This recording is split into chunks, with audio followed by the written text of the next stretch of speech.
Amigos y hermanos, bienvenidos. Qué bueno saludarles nuevamente en este subcanal Olam 7.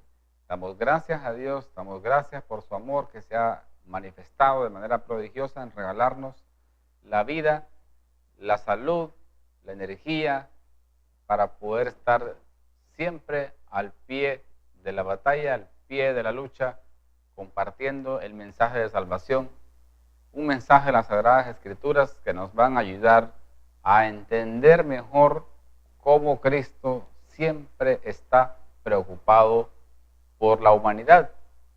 Siempre Él desea salvarnos, desea siempre que nosotros lleguemos a sus pies, que podamos abrazar el plan de salvación a través de las Sagradas Escrituras, y específicamente en esta oportunidad con lo que tiene que ver con las profecías.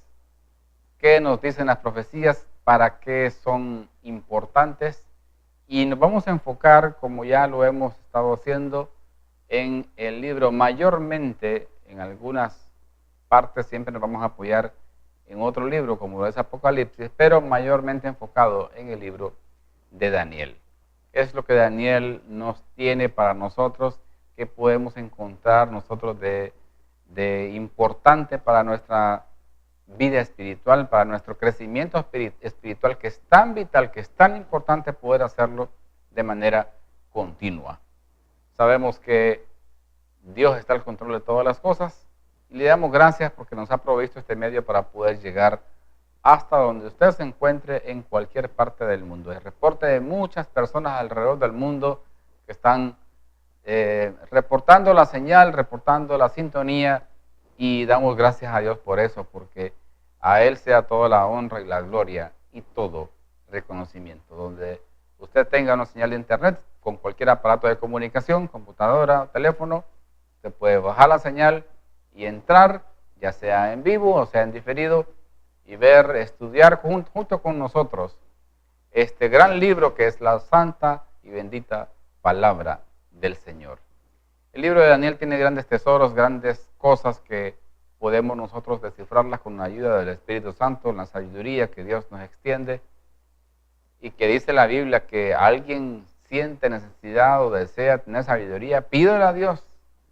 Él está listo, presto a poder proveernos esa sabiduría necesaria para poder entender todas esas cosas que parecen para algunos imposibles de entenderlas, pero que son para nosotros, no son, como dice el apóstol Pedro, de interpretación privada, sino que para toda persona que llegue de manera humilde a poder pedirle a Dios la sabiduría necesaria para poder entenderlo y saber en qué tiempo de la historia nos encontramos, justamente antes de la terminación de esta historia de muerte y de pecado, de las consecuencias del mismo, por causa de la introducción del pecado por parte de Satanás a nuestro planeta Tierra. Antes de comenzar con el tema, una ofrenda musical que tiene que ver con este libro de Daniel. Honra al hombre de valor tal cual lo fue Daniel. Ese hombre que está registrado aquí con el libro de Daniel y que tiene grandes tesoros que escribió por inspiración del Santo Espíritu de Dios. Honra al hombre de valor.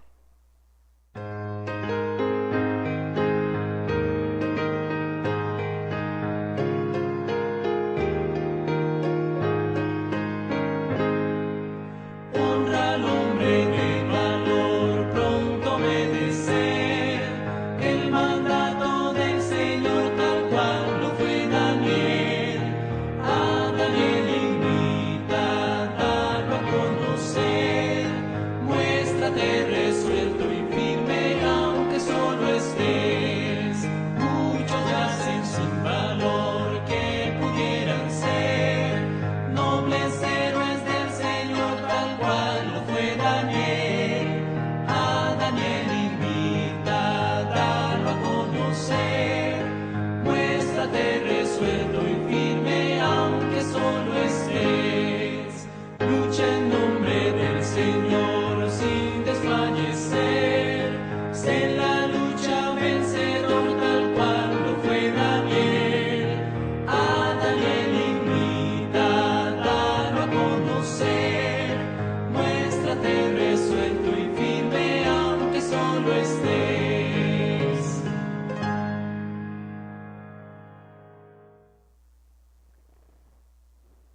famoso himno honra al hombre de valor tal cual lo fue Daniel. Y evidentemente fue un hombre de valor, un hombre que demostró el valor, el coraje, la entrega total a Dios, su confianza puesta en lo que Dios hace por sus hijos, a expensas de cualquier cosa que pudiera pasar con él. Se mantuvo firme como un baluarte inmóvil de pie frente a las circunstancias que imperaron en su época, la que les tocó tanto a él como a sus amigos enfrentar ante todo un mar de personas que se doblegaron ante la estatua, que se doblegaron ante el sonido de los instrumentos musicales para adorarla.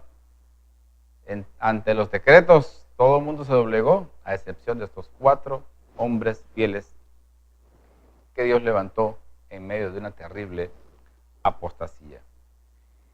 El libro de Daniel, ¿qué nos puede enseñar en esta oportunidad en cuanto a la guerra cósmica?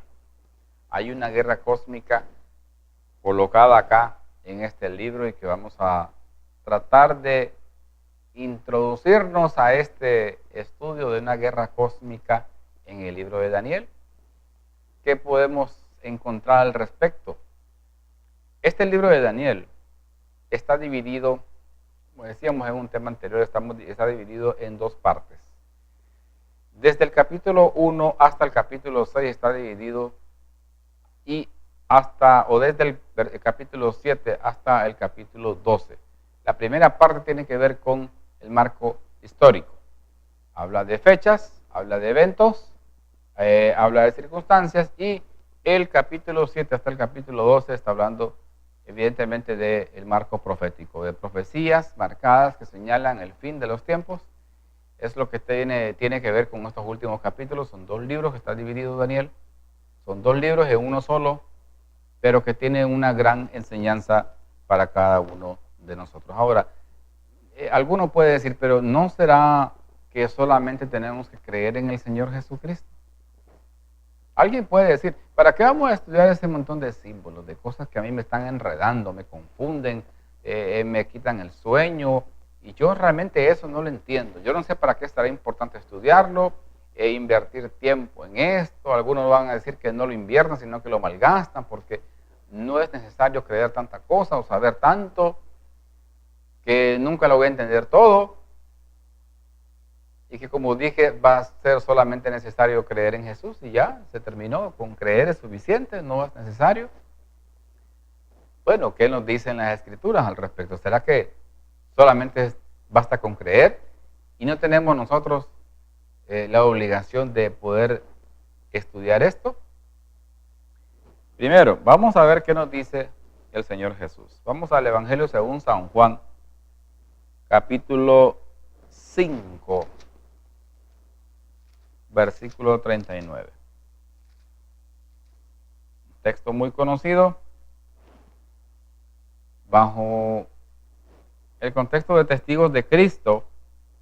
En el capítulo 5 dice: escudriñad las Escrituras, porque a vosotros os parece que en ellas tenéis la vida eterna, y ellas son las que dan testimonio de mí. Entonces, en primera instancia, Jesús estaba hablando en esta oportunidad con los discípulos y con otras personas que se encontraban con él, y les dice: miren, escudriñen las Escrituras. Ahora, ¿a qué Escrituras se estaba refiriendo Jesús en ese momento que estaba hablando lo que menciona el versículo 39?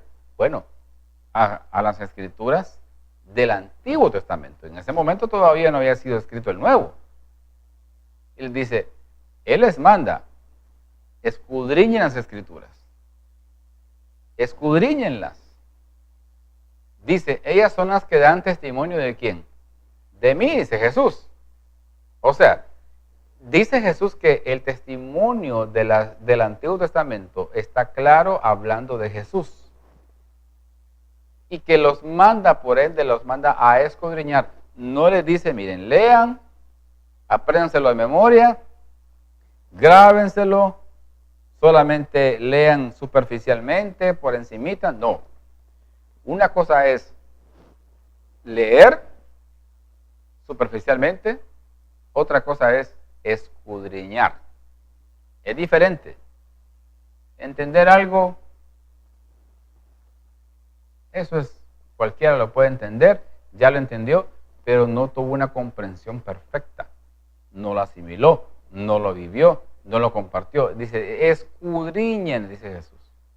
Miren, diligentemente, dediquen tiempo a escudriñar. Imagínense que muchas personas hoy en día dicen, no, yo el Antiguo Testamento yo no lo estudio. Eso parece que solamente es juicio, guerra, sangre, espada, y Jehová destruye y destruye por aquí, destruye por allá, Israel peleando en guerras y más guerras con otros enemigos. Y yo mejor me quedo con el Nuevo Testamento. Y vamos a empezar a hablar ahí del apóstol Pablo, de la fe, de la gracia, de los milagros de Jesús. Pero Jesús manda que escudriñemos el Antiguo Testamento, porque el Antiguo Testamento está dando fe, está dando un testimonio vivo de Cristo Jesús. O sea que para poder nosotros entender mejor a Jesucristo, su ministerio, su vida perfecta, como lo demandaba en la ley, su muerte, su resurrección y su glorificación, tenemos que estudiar detenidamente, escudriñando lo que está registrado y hablando de él en el Antiguo Testamento. Ahí tiene un detalle, pero enorme, de todo lo que describe él mismo hablando de Jesús. ¿Dónde iban a nacer? ¿Cuáles eran las circunstancias que iban a nacer? Que una estrella iba a indicar el nacimiento de Jesús. ¿De dónde iba a ser llamado Jesús cuando salió de Egipto junto con sus padres? En fin, un sinnúmero de cosas. ¿Qué iba a pasar con él en su ministerio? Isaías 53 dice que iba a ser azotado, quebrantado. Todo. Cada detalle. Los israelitas, los judíos, estaban con toda la información necesaria para poder ellos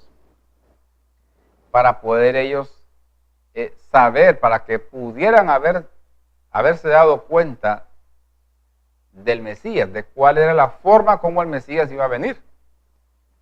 Sin embargo, no lo hicieron. ¿Por qué? Porque no escudriñaron de la mejor forma. Y ahí el detalle, no escudriñaron diligentemente lo que indicaba el Antiguo Testamento. ¿Qué más podemos decir acerca de eso? Vamos a la segunda carta del apóstol Pedro. Segunda carta del apóstol Pedro, capítulo 1, versículo 19. ¿Qué nos dice el apóstol Pedro acá? Interesante lo que dice acá. Segunda de Pedro 1:19.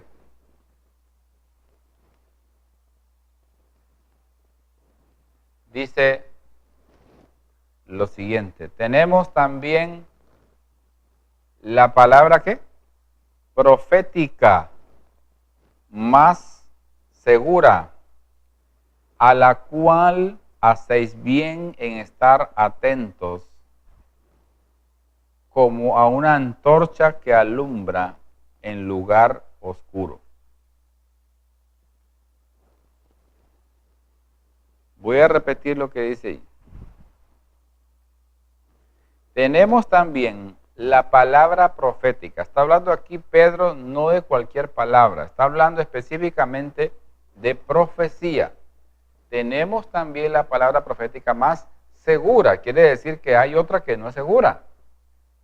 ¿Por qué? Porque hay gente que engaña, hay falsos profetas, gente que se levanta diciendo va a pasar esto, va a pasar lo otro. Así que nosotros tenemos que estar seguros en creer la palabra profética más segura que se encuentra solamente en la Biblia, a la cual, dice Pedro, hacéis bien en estar ¿qué?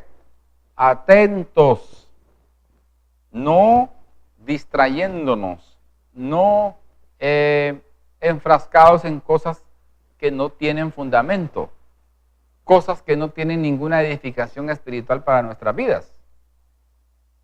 Hacéis bien en estar atentos como a una antorcha.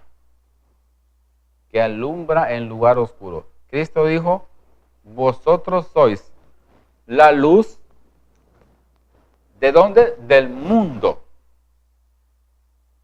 Este mensaje tenemos que llevarlo a todo el mundo y que tenemos que ser nosotros como una antorcha que alumbra a un mundo que está en tinieblas.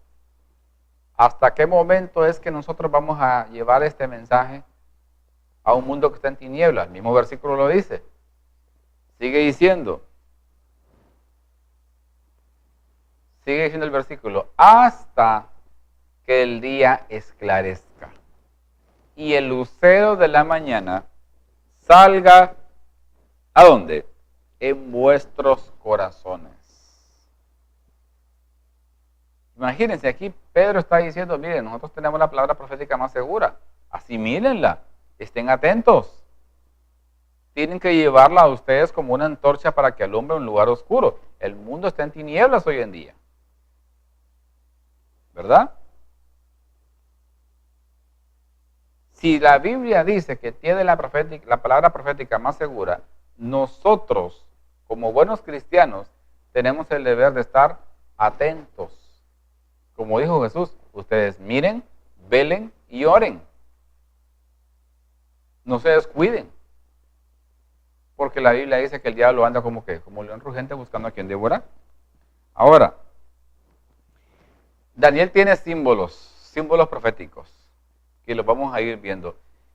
En los más evidentes, podemos decir que los más significativos símbolos que aparecen en las profecías, podemos enumerar algunos de ellos, un par de los mismos, para poder ir viendo cómo la Biblia va explicando todos estos símbolos, porque si bien es cierto, da muchos símbolos en las profecías, pero la misma Biblia nos explica cada uno de ellos lo que significa.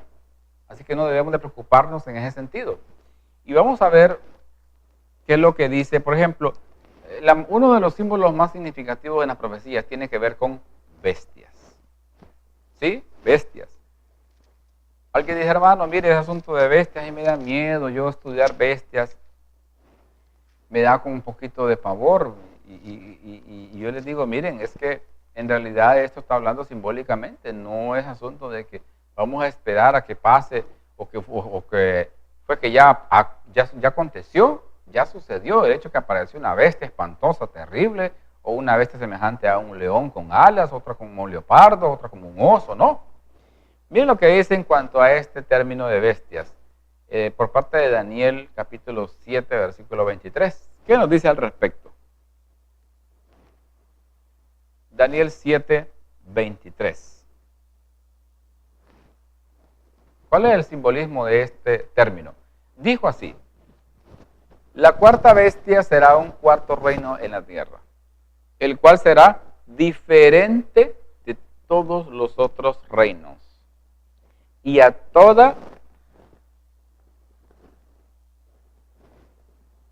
la tierra devorará, trillará y despedazará. Aunque la Biblia da por sentado ese término de bestia, pero en realidad bestia está dando a entender un reino en la tierra. Eso es lo que está queriendo decir.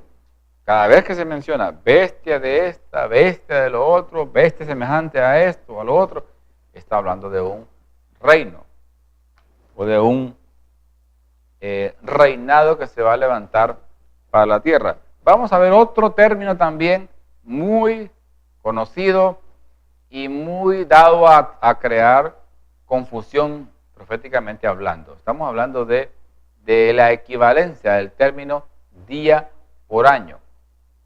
¿Dónde podemos encontrar esto? Porque encontramos muchas profecías que mencionan que son tantos y tantos días.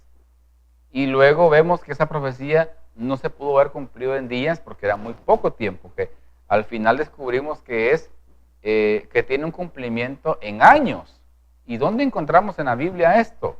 ¿Dónde nos puede dar a entender las Sagradas Escrituras que en la Biblia, proféticamente hablando, un día es equivalente a un año? Bueno, vamos a ver un versículo. Ezequiel, capítulo 4, versículo 6. Ezequiel 4, 6. Dice, cumplidos estos, está hablando del capítulo, está hablando de la predicción del sitio de Jerusalén. Cumplidos estos, te acostarás sobre tu lado derecho segunda vez y llevarás la maldad de la casa de Israel 40 días. Día por año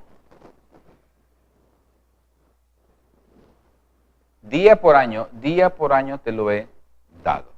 Miren aquí el término de día por año. Ya aparece aquí en la equivalencia que da el profeta Ezequiel para este término. Un día, proféticamente hablando, es igual a un año. Ahora, vamos a nombrar, por ejemplo, otro símbolo. Un último símbolo solo para ver cómo la Biblia misma se explica.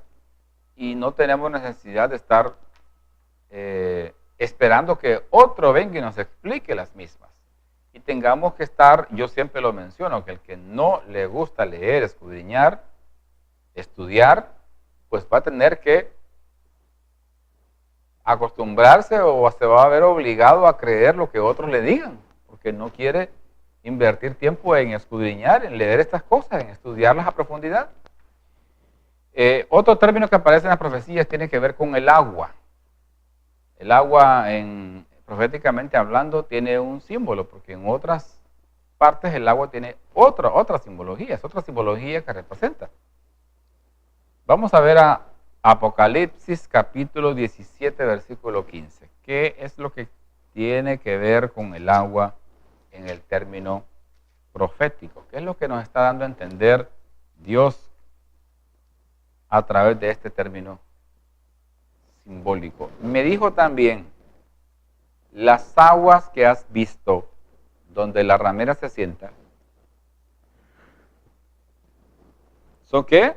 Son pueblos, muchedumbres, naciones y lenguas. Me dijo también, las aguas que has visto donde la ramera se sienta, son pueblos, muchedumbres, naciones y lenguas. Quiere decir que el término aguas en el campo de la profecía está dando a entender naciones, población, gente, personas, una gran cantidad o una gran concentración de población a nivel mundial. Es lo que está queriendo dar a entender dentro de la profecía, el agua, las muchedumbres, las naciones. Ahora, ¿cómo nosotros podemos interpretar a Daniel? ¿De qué forma lo podemos hacer? Hay 4 formas. La primera forma, o hay 4 grandes profecías que están, por las cuales están divididas en forma de entender el libro de Daniel. El primero tiene que ver con el capítulo 2. La segunda tiene que ver, el capítulo 2, estamos hablando de la estatua de Nabucodonosor.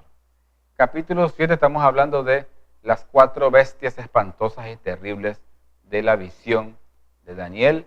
La primera que tiene que ver con Babilonia, que detalla ahí un león, luego un oso con 3 costillas en su boca, que tiene que ver con Medo-Persia, luego una bestia semejante a un leopardo, y por último una bestia espantosa y terrible.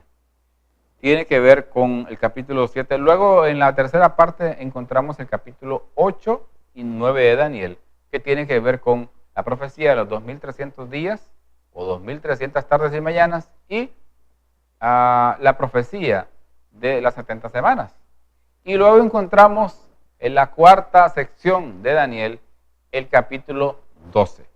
¿Qué es lo que tiene que ver Daniel con esta división entonces? Bueno, vemos en el capítulo 1 o en el capítulo 2, la primera parte, capítulo 7 y capítulo 8 y 9, cómo el pueblo de Dios se ve amenazado por diferentes circunstancias a ser aniquilado, a ser destruido.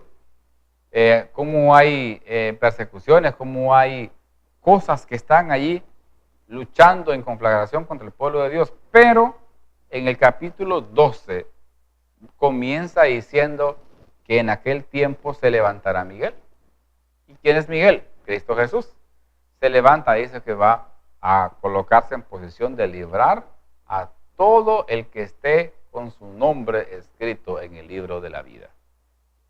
Entonces vemos una promesa hermosa que a pesar de que vemos aquí en Daniel una guerra cósmica, Cristo nos ha prometido librarnos de la misma, intervenir de manera prodigiosa en la vida de cada uno de nosotros y que al final en grupo podamos nosotros ser librados de la angustia, de decretos de muerte, de cualquier tipo de amenaza para la integridad de nosotros como su grey, que estamos acá como remanente en el fin de todos los tiempos, que Dios nos ha encomendado a nosotros como iglesia un mensaje especial, distintivo para este tiempo. Y hay que llevarlo, como decíamos en el versículo 19 de 2 de Pedro 1, como antorcha para alumbrar en los lugares oscuros. ¿Por qué? Porque hay muchas personas que no se dan cuenta de esto, no saben. Simple y sencillamente están, algunos no son creyentes, otros están en alguna denominación y están solamente en el vaivén, en el día a día, pero no van más allá al estudiar todas estas cosas que nos indiquen cuán cerca está Jesús, cuán cerca está su segunda venida a la tierra. Si nosotros vemos el capítulo 2, el capítulo 2 nos da un amplio bosquejo de la historia humana desde los días de Daniel hasta nuestros días. ¿Por qué menciono eso? Porque la estatua que se vio reflejada en el sueño de Nabucodonosor y que Dios le reveló al rey por medio de Daniel, en el sueño que tuvo, en la visión que tuvo Nabucodonosor, en el sueño, es diferente a una visión. El sueño de Nabucodonosor aparece una estatua con su cabeza de oro. Los brazos menciona la visión, el sueño o la imagen de la estatua. Visión, me estoy refiriendo yo a la imagen que se ve reflejada en la descripción del capítulo 2 de Daniel. Aparecen los brazos y el pecho de la estatua de plata. Aparece el muslo y la cintura, todo aquí de bronce. Aparecen las piernas de hierro y por último aparecen los dedos mezclados con hierro y barro cocido. En primera instancia, la cabeza simboliza a Babilonia. Luego los brazos y el pecho de plata a Medo Persia. Luego el muslo de bronce a Grecia. Las piernas de hierro a Roma.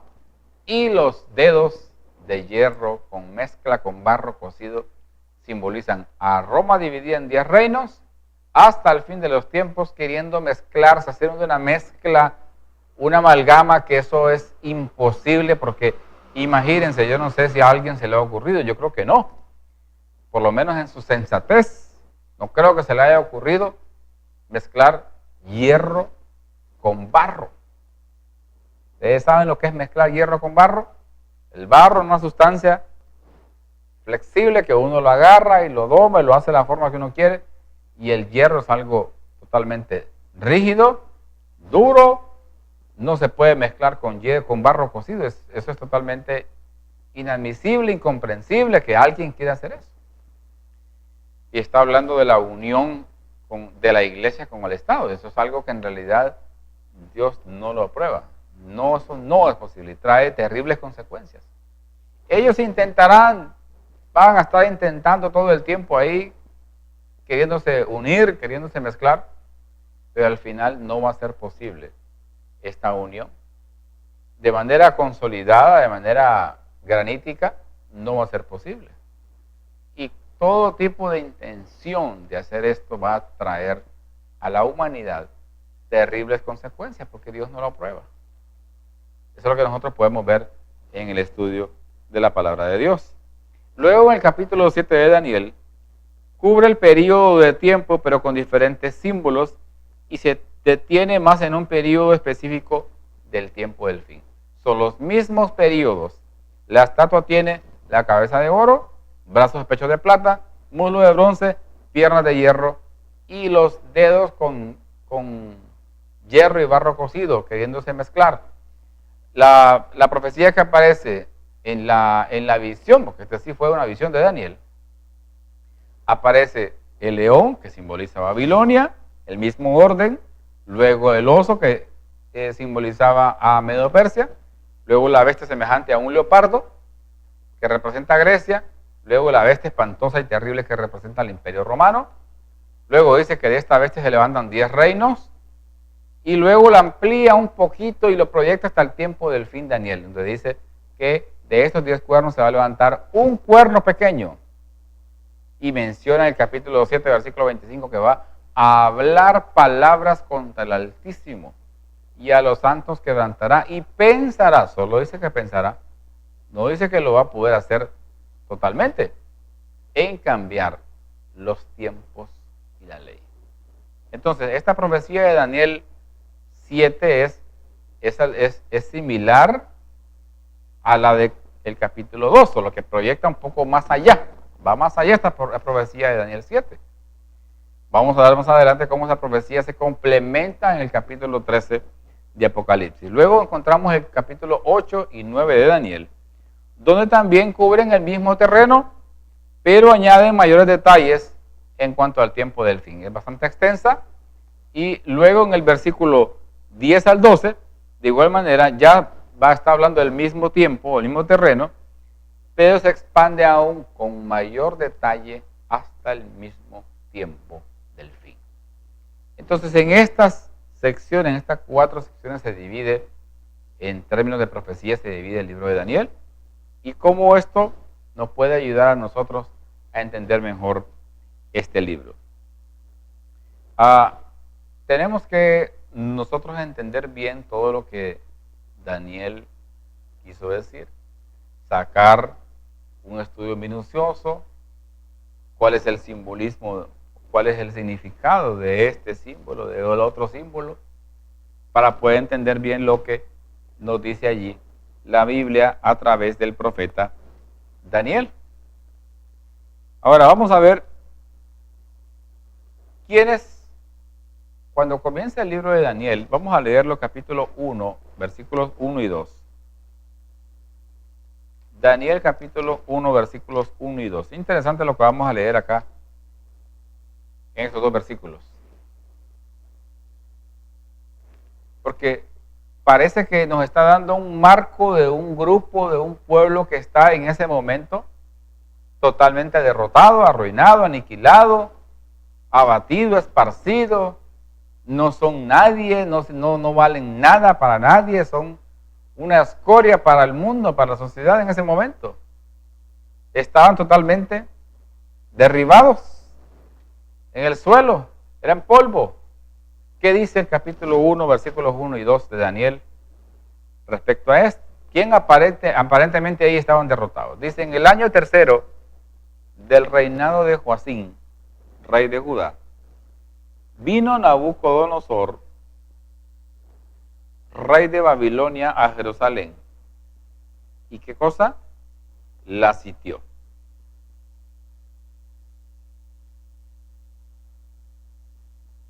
¿Qué más dice? Y el Señor entregó en sus manos a Joacín. Mire cómo van las cosas.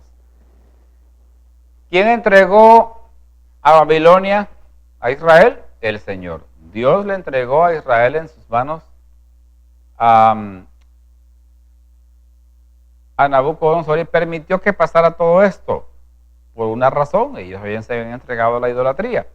Y el Señor entregó en sus manos a Joacín, rey de Judá, y parte de los utensilios de la casa de Dios, y los trajo a tierra de Sinar, a la casa de su Dios, y colocó los utensilios en la casa del tesoro de su Dios.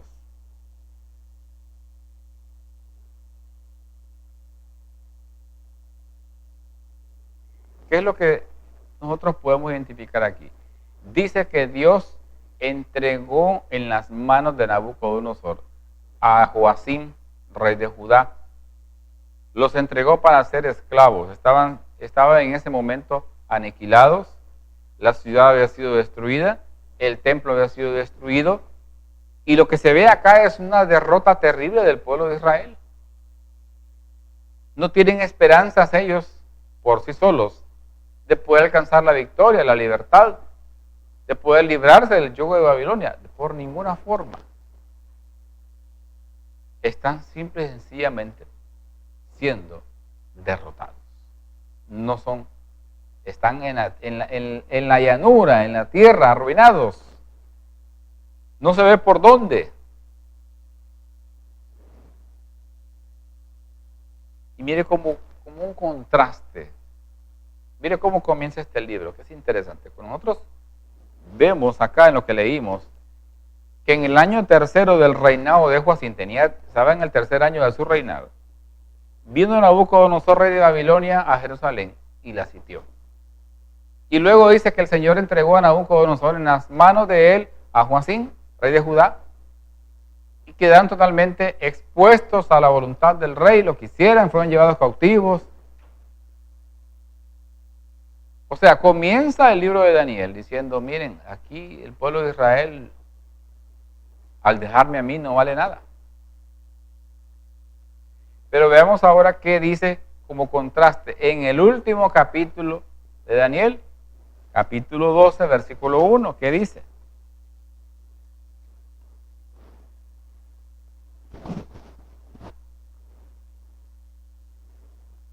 Capítulo 12, versículo 1.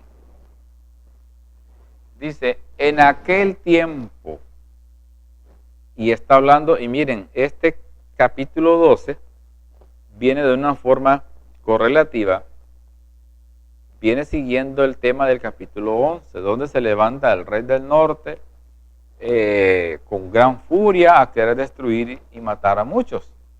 Entonces, en ese momento, en aquel tiempo, es lo que está diciendo el versículo 1 acá, en aquel tiempo se levantará Miguel, el gran príncipe que está de parte,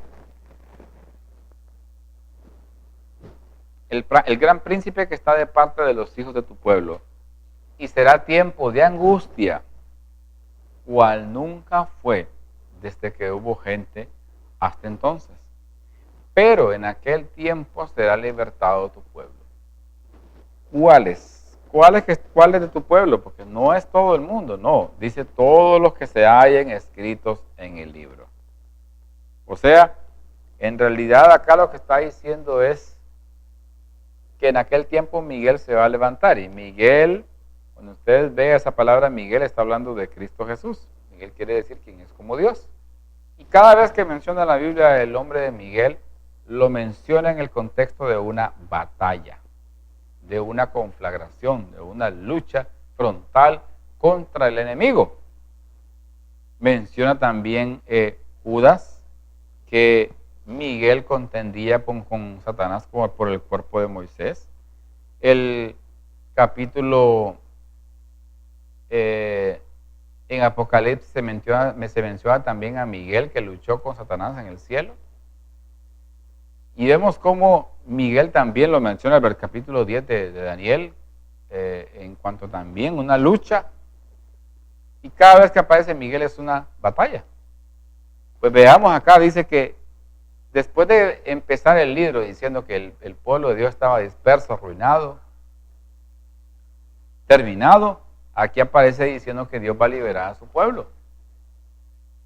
Contraste, aquí Dios reivindica a todo su pueblo, pero a todos los que hayan confiado en Jesús, hayamos confesado nuestros pecados, llegando a Él con un arrepentimiento genuino, que reclamemos la justicia de Cristo, que reclamemos los beneficios de su expiación por nosotros, que vino a hacer cuando vino a vivir acá una vida santa, cuando vino a hacer todo el proceso que habla el santuario terrenal. Eso es lo que vino a hacer Cristo.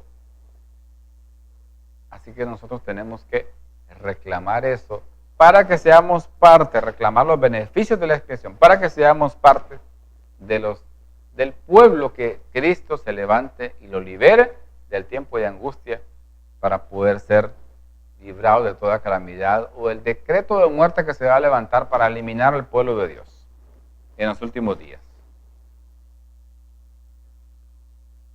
Vemos cómo Miguel no es cualquier personaje. Es igual cuando se menciona el arcángel Miguel, es el mismo personaje. Arcángel quiere decir jefe de los ángeles.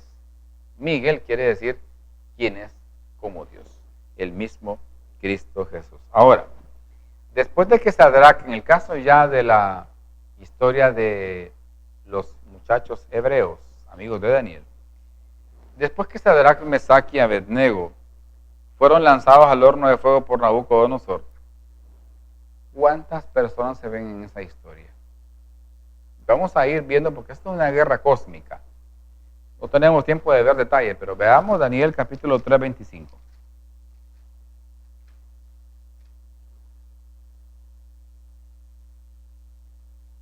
Aquí leímos en el capítulo 12 que Dios se va a levantar, Miguel se va a levantar a librar al pueblo de Israel del tiempo de angustia. Veamos aquí un ejemplo de cómo Dios se levanta de donde está e interviene para salvar a su pueblo.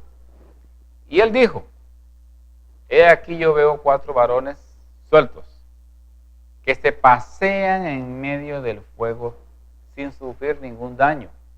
Y el aspecto del cuarto, describe ahí Nabucodonosor, es semejante a hijo de los dioses. ¿Qué es lo que está describiendo aquí la Biblia en este versículo? Él mandó a echar a 3 amigos de Daniel. Él mandó a echar al horno de fuego a estos 3 amigos de Daniel, porque se habían negado a inclinarse a la estatua al son del tamboril, de la flauta, de los instrumentos musicales, que por cierto eran 6. Dato curioso, entre comillas, pero no es curioso, los instrumentos estaban tocando la música de Satanás, de la orden de Nabucodonosor. Bueno, eran 6, el 6 es el número del diablo. Lo ha utilizado él para dar un simbolismo satánico a las cosas. Y vemos cómo luego estos hombres, decidieron serle fiel a Dios. Ahora, alguien puede decir, pero ¿cómo Nabucodonosor? ¿Cómo es posible que él diga que el cuarto es semejante al hijo de los dioses? ¿Cómo puede ser posible eso? ¿Cómo sabía él que el aspecto del hijo de los dioses? Bueno, los jóvenes habían estado estudiando en Babilonia. Tenían conocimiento del aspecto del Hijo de Dios, de Jesús. Y compartían muchas cosas con Nabucodonosor. Se quedó sorprendido, ¿cómo es posible que estén caminando? No se le está quemando nada. Absolutamente nada. Ahora, ¿quién era este personaje? Cristo Jesús, al Hijo de los dioses. Jesús mismo bajó del cielo. Óigame, mire, se tarda una cantidad de tiempo reducida, súper reducida, la luz del sol en proyectarse a la tierra. Sin embargo, Dios está en el tercer cielo e inmediatamente que él vio que su pueblo estaba siendo amenazado para ser muerto por un decreto de muerte y implementado por Nabucodonosor para destruir. Nabucodonosor había sido utilizado por Satanás para erradicar a lo que quedaba, el remanente del pueblo de Dios que quedaba de pie. ¿Y qué pasó cuando los jóvenes fueron echados dentro del horno de fuego? Jesús se levantó del tercer cielo y se colocó al par de los muchachos para protegerlos, para conversar con ellos y decirles, reconocerles a ellos su comportamiento, su lealtad, y como premio a esa lealtad de ellos, Dios los libró del horno de fuego. No permitió, como dice la Escritura, ni tan siquiera el olor a fuego tenían en su ropa o en su cabello. Nada de olor a quemado. Aunque lo mandó a que se calentara el horno 7 veces.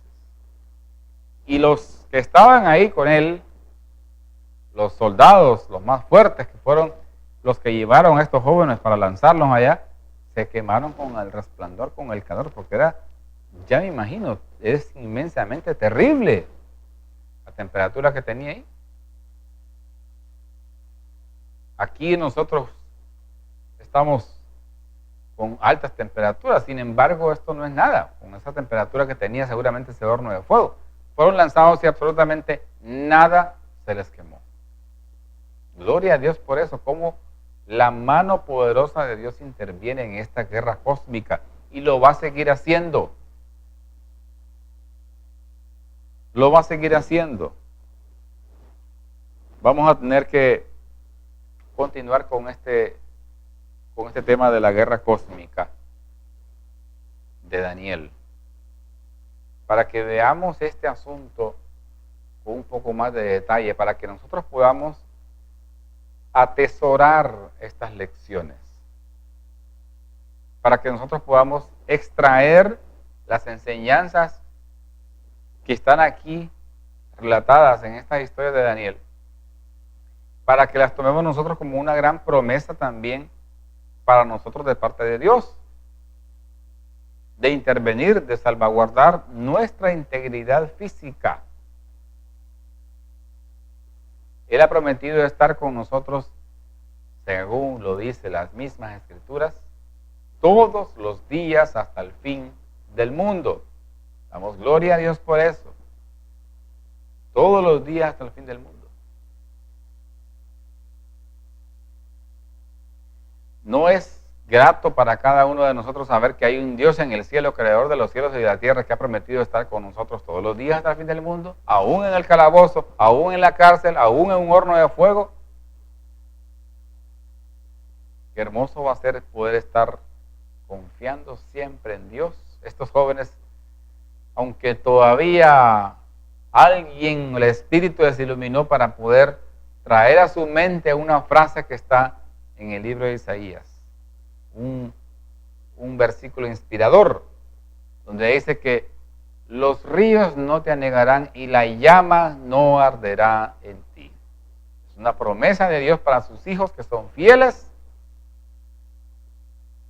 que siempre están allí sosteniendo los pilares de Dios, esos pilares que sirven para nuestra vida espiritual, también para la de nuestras familias, para que ante Dios podamos ser justos, no porque nosotros tengamos obras justas. Pablo dice que no hay justo ya en uno, sino para que reconozcamos nuestra incapacidad de ser presentados santos delante del trono de Dios y reclamemos los beneficios, la justicia de Cristo imputada a nosotros, para que el Padre no vea en nosotros nuestros actos, no vea nuestra justicia que es repugnable, sucia, sino que vea la vida de Jesús perfecta, su sacrificio, y que pueda ver en nosotros la santidad de Jesús, que nos cubre de todo pecado y que nos motiva a poder seguir en este camino hacia la Canaán celestial. Seguiremos con este estudio a profundidad de Daniel para que podamos entender el centro de las mismas profecías, que es Cristo Jesús, nuestro Señor y nuestro Salvador. Mi mayor deseo es que continuemos con este estudio, que sigamos adelante, que pidamos a Jesús, que pidamos a Dios sabiduría de lo alto, para que Él nos ayude a entender todas estas profecías, que lo que nos están indicando es cuán cerca está nuestro Señor Jesucristo. Esperamos que todos hayamos sido edificados con este estudio. Que Dios les bendiga, es mi deseo en oración.